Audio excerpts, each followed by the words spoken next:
কাঁচা আম থাকতে থাকতেই এই জেলিটি বানিয়ে নিতে পারেন। কাঁচা আম ফুরিয়ে যাওয়ার আগেই এটা সংগ্রহ করে রাখতে পারেন, সারা বছর জুড়ে খেতে পারবেন। কারণ হচ্ছে এটা কিনতে গেলে এত পরিমাণে টাকা খরচ করে কিনতে হয়, আর কি বলবো। কোনো রকমের আগার আগার ছাড়া অথবা জেলিটি এগুলা ছাড়াই কিন্তু এটা খুব সুন্দরভাবে জমিয়ে নিতে পারবেন দুইটা উপকরণ দিয়ে। আর কোনো কিচ্ছু লাগবে না। একটা টিপস বলে দিব, এই টিপসটা ফলো করলে যে কেউ বানাতে পারবেন। এভাবে করে বানিয়ে সারা বছর আপনি সংগ্রহ করতে পারবেন। কারণ অনেকেই হচ্ছে এটা সকালবেলা অনেকেই পাউরুটি অথবা রুটি এগুলা দিয়ে খেতে অনেক বেশি পছন্দ করেন। এই জন্য কিন্তু এটা কম খরচে বানিয়ে সারা বছর সংগ্রহ করতে পারবেন। আর বানানো তো একেবারেই সহজ। তো প্রথমে আমগুলো আমি ছোট করে কেটে নিয়েছি, আর এখানে 1.5 কাপ পরিমাণে পানি দিয়ে দিব, সামান্য একটু লবণ দিয়ে দিব। দেওয়া হয়ে গেলে এবার চুলার আঁচটা আমি ধরিয়ে দিয়েছি। এখন হচ্ছে এগুলাকে সিদ্ধ করে নিতে হবে। তো আমি ভালোভাবে করে সিদ্ধ করে নিচ্ছি। তো এটা বুঝবেন কখন যে সিদ্ধ হয়ে গেছে, একটা কাঁটা চামচ দিয়ে আমি এটাকে চেক করে নিচ্ছি যে এটা পারফেক্ট আছে কিনা।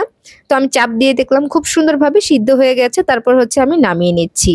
তারপরে হচ্ছে এভাবে একটা ছাঁকনিতে আমি ছেঁকে নেব। তো পানিটা যে বের হয়েছে আমি পানিটা এবার কাপ দিয়ে মেপে নিচ্ছি। অবশ্যই কিন্তু এই কাজটি করবেন। অনেকেই জেলি বানাতে গেলে কিন্তু জমে না ঠিকঠাকভাবে, কারণ এই টিপসটা তারা ফলো করে না।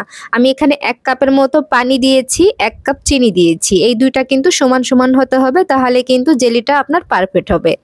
এখন একটু সুন্দর দেখানোর জন্য হালকা একটু ফুড কালার দিয়েছি, চাইলে এটা স্কিপ করতে পারেন। এটা ছাড়াও কিন্তু জেলিটা জমে যাবে, কোনো সমস্যা নেই। তারপরে হচ্ছে এই পর্যায়ে আমি চুলা রাসটা ধরিয়ে দিয়েছি। তো চুলা রাসটা ধরিয়ে দিয়ে এভাবে করে নেড়েচেড়ে নিতে হবে সুন্দর করে। তো আমি নেড়েচেড়ে নিচ্ছি। অনেকেই বাইরে থেকে অনেক অনেক টাকা খরচ করে এই জেলিটা কিনে খান। তো বাইরে থেকে না কিনে এরকম স্বাস্থ্যকর উপায়ে নিজে হাতে বানিয়ে নেন। নিজের হাতের জিনিসের মজাই আলাদা, এটার বলে বোঝানো যাবে না। যদি বাসায় বানান তাহলে এই অনুভূতিটা বুঝতে পারবেন। এবার হচ্ছে আমি এখানে 1 টুকরার মতো লেবু রস দিয়ে দিচ্ছি, যাতে করে এটা জমাট না বেঁধে যায়, একেবারে যাতে জমাট না হয়ে যায়। সে কারণে কিন্তু অবশ্যই লেবু রসটা দেওয়ার চেষ্টা করবেন।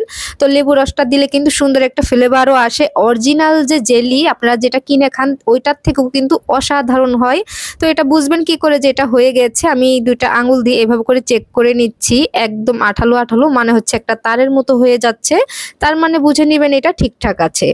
এবার হচ্ছে এভাবে করে আমি একটা কাচের বয়মে ঢেলে নিব, অথবা যে কোনো কিছু একটাতে ঢেলে নিতে পারেন। আপনারা যদি এটা দীর্ঘদিন সংগ্রহ করতে চান তাহলে কাচের বয়মে করে রেখে দিবেন, তাহলে অনেক দিন ভালো থাকবে। এবার হচ্ছে পাউরুটি অথবা রুটি, আপনি যে কোনো কিছুর সঙ্গে কিন্তু এটা মাখিয়ে খেতে পারেন। বাচ্চাদের দিলে তো বাচ্চারা অনেক মজা করে খায়, আর বাচ্চাদের টিফিন বক্সে দিলে তো টিফিন বক্স একেবারেই ফাঁকা।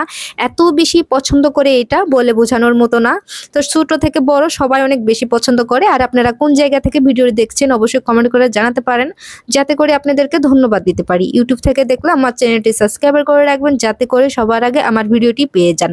আর অবশ্যই এরকম অল্প খরচে জেলিটা বানিয়ে নিতে পারেন, অনেক দিন পর্যন্ত সংগ্রহ করে রাখতে পারবেন, কোনো সমস্যা হবে না। বাইরের অস্বাস্থ্যকর জেলি অথবা জ্যাম যেটাই বললেন না কেন, না কিনে নিজে হাতেই তৈরি করে বাচ্চাদের দেন।